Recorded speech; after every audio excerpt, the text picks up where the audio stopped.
We were already part of a collaboration, but it was very much a collaboration that was driven by high schools. So it was very much focused upon transition from year 6 to year 7 in the high schools.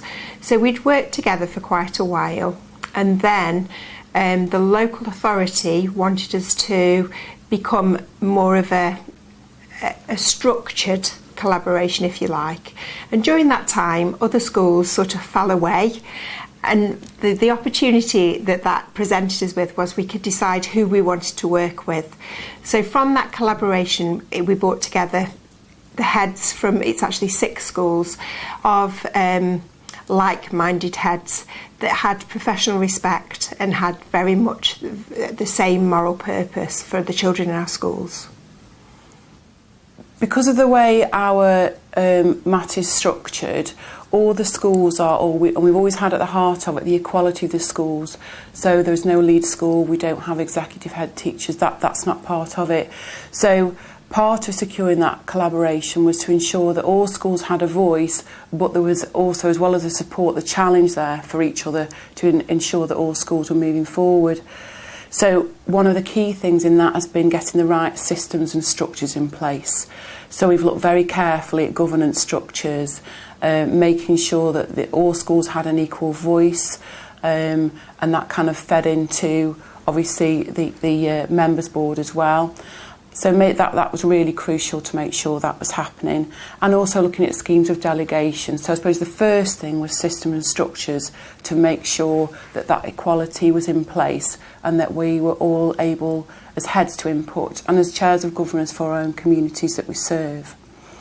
That was the first thing that we looked at, and of course underpinning all of that was the relationships. So I think the schools that work together, as the heads have worked together over a long period of time, we had already established those positive relationships and that professional dialogue.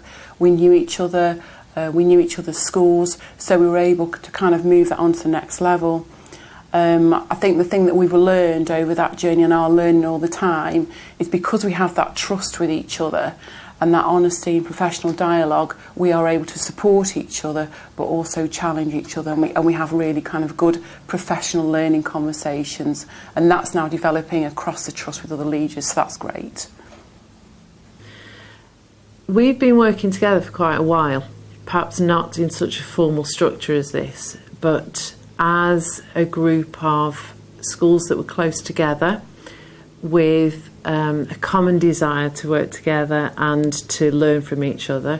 We'd been kind of dropping in and out of each other's schools, meeting informally for quite a while before we became a formal network and collaboration.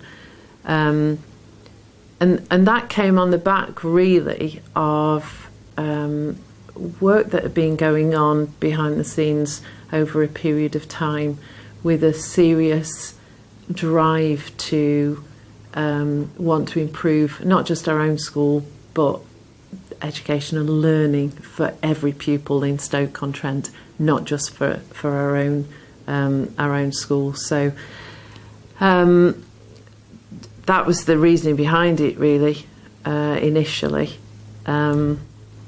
It's obviously grown since then.